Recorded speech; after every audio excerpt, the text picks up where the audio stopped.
Hello, Avery. I am responding to paper 3 in this video. In my field, which is marketing and advertising, there are a lot of questions people have and there are some solutions for them, but they do not always make sense. Some questions people have that I researched were good questions, and I'm sure a lot of people have those same questions, but when I was researching, I wasn't able to find the best answers for these questions, or the answers that were put into a weird phrase that not a lot of people understand. It was hard to research for some of these, but I just had to make sure to dig deeper into each question and find solutions nobody was thinking about. This paper made me think outside the box for a lot of research because marketing and advertising do not have a lot of questions online that are thought outside the box.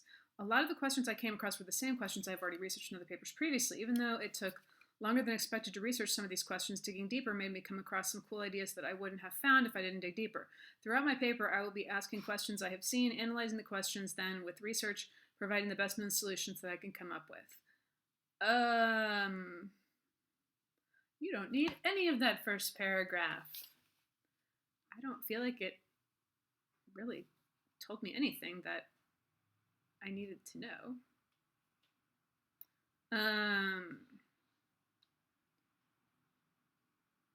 You had good questions, you couldn't find answers, thinking outside the box,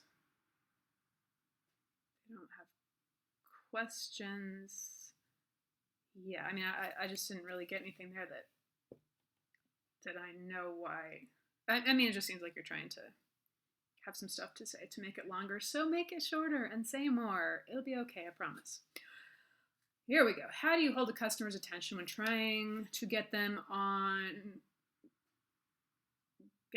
with a new product? Maybe that's just the way people in the industry say it. I know for me, so many different products come out all the time that it's hard to focus on just one occasionally. But how do people do it? How does one market a product so well somebody remembers it and is interested in buying it? Every day there are different products being advertised and marketed across the world. There are commercials all the time about new products, but how does one product being marketed and advertised stand out to people? Why would people want to buy just that one product out of thousands being advertised daily? You're repeating yourself. Lisa Payton from Global Studies and Immersive Media strategist Intel suggests customers are inundated with messages 24/7 and are turning out advertising and product-focused content that comes directly from brands. Engagement with traditional ad formats is on the decline. Oh, that's a new thing. So there's been a lot of repeating, but new information is engagement with traditional ad forms is on the decline, and mistrust and skepticism with an audience is on the rise. So you definitely can keep that. This gives us the information that traditional commercials and advertising traditional commercials are slowing down. Maybe people are not interested as much in that type of product selling. She suggests that skepticism, the unknown of a product, skepticism is the unknown of a product, meaning one may not know a lot about a product, but it looks interesting enough to buy, so they do end up liking it. That doesn't sound like skepticism to me, though. It sounds like unknown, you don't know a lot about it. It sounds like the opposite of skepticism. It sounds like optimism. You're like, I'll go ahead and buy it because I might like it.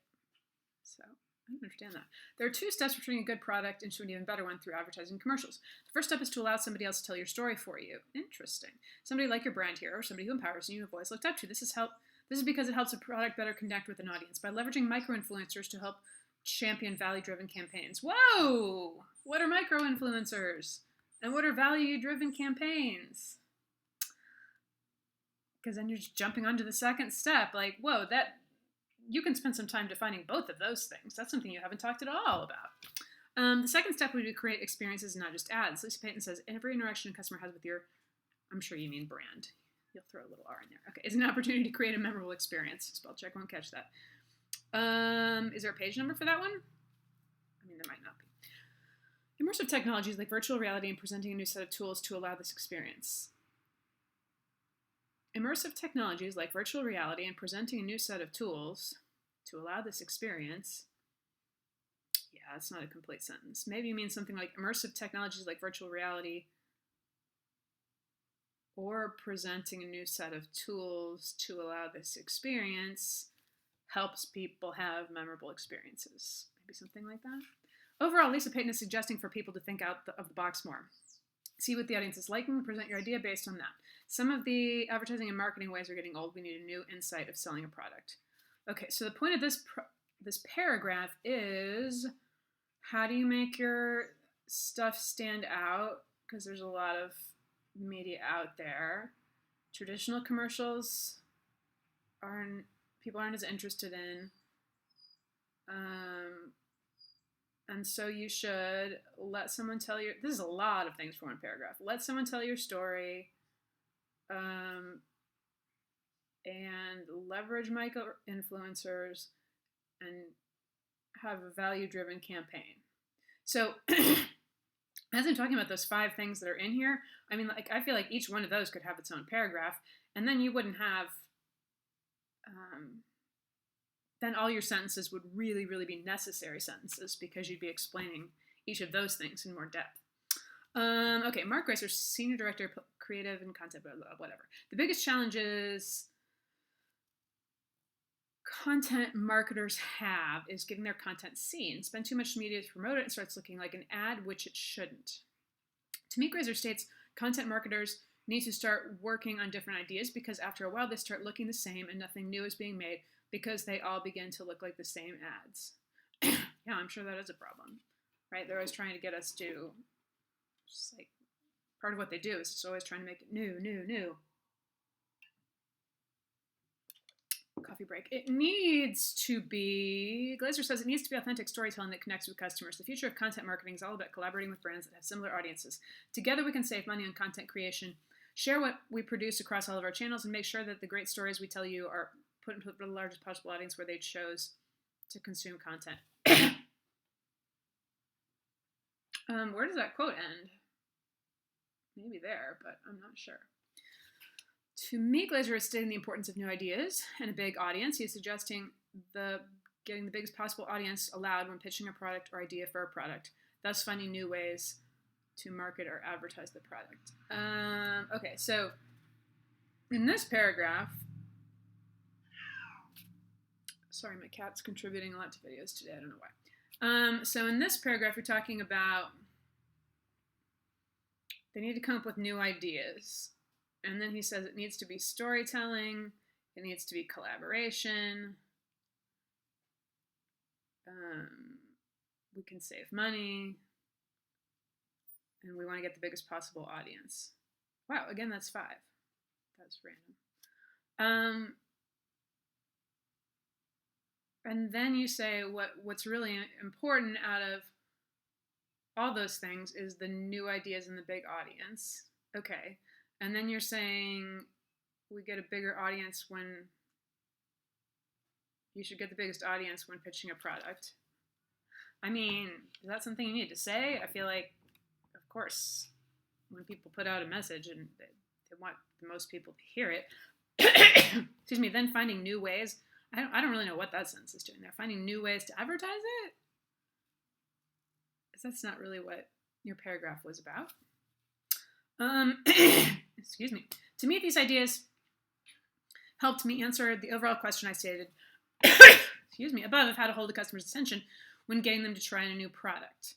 The biggest solution that I came up with is authenticity. Ideas that aren't always known to the audience, but when the audience hears them, they are new ideas they haven't been told a lot before. So is it that they're authentic or is it they're new? I feel like those things are different. That is a great way to market a product, from storytelling, thinking outside the box in new and different ways every day. I mean, I love that you're connecting storytelling all through here. I would love to have heard more about that. The next problem we see in the marketing society is that the fact that since the customer must be present during the production of many services, including haircuts and airplane trips,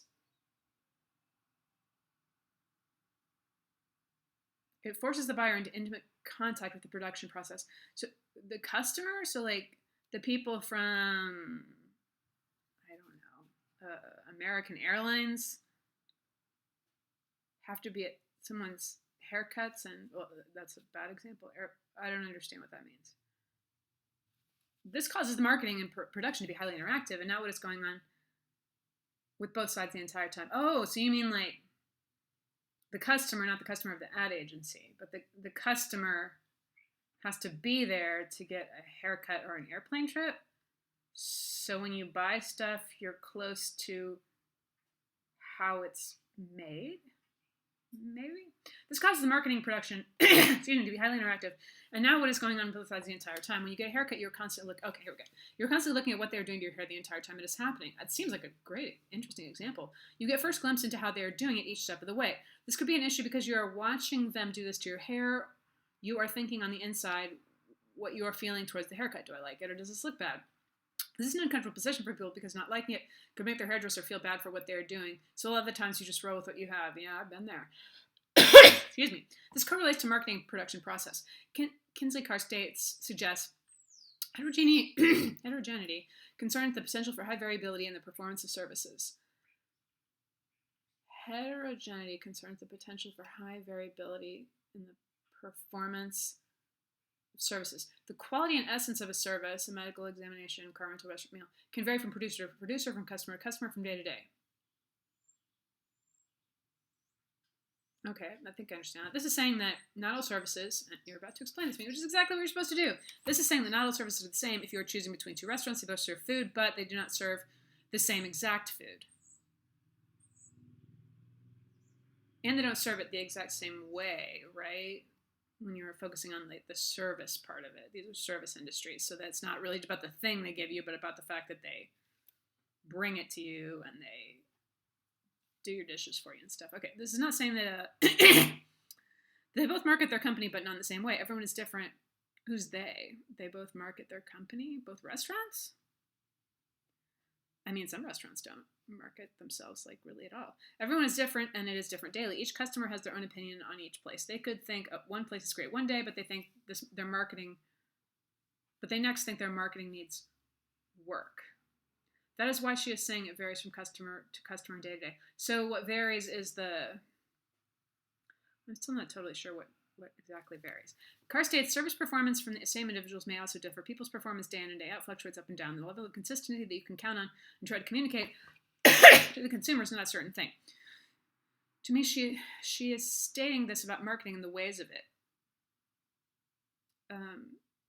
Stating what? If an individual is very good at marketing a product and they have a lot of good views on the product and it was highly successful, the same individual might have a bad time marketing the next product and it doesn't do as good as the first product. Wait, so the up and down is about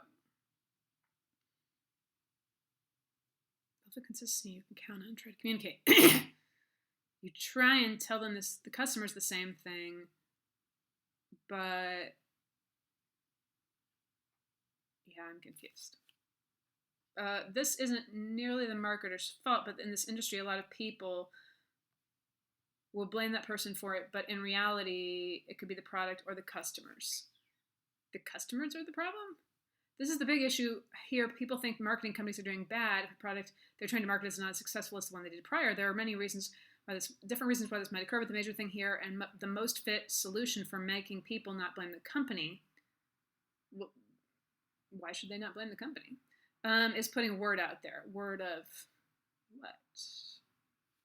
Before this paper, I wasn't aware of this issue, or I sided with people that agreed it was the company's fault and the person marketing the product instead of the product alone, or they might have a lower customer base that time they marketed the product. Well, I know a little bit about this from Mad Men. Now I'm thinking about it that way. Besson and Jackson say the literature suggests that each unique characteristic of services leads to specific problems for service marketers and the necessities special strategy and necessitates, I think should be there, special strategies for dealing with them. Taking this quote and analyzing it, I concluded that all marketers face problems with whatever they're trying to market. When those marketers face these problems, they already have the solutions in place of how they handle them. They do? When they face problems and they have solutions already? That doesn't seem right. Overall solution to these problems blames mainly the blame these marketing companies take is to get word out there that not all the items that people market are going to be the same, are going to be marketed in the same way as the last. I believe when people see something being marketed and they really like it and the ideas behind it, they will not pay attention to the next item being marketed if it is marketed differently than the last. Each item has a specific need to be marketed differently. Okay, I'm going to have to go into another video. Hang on.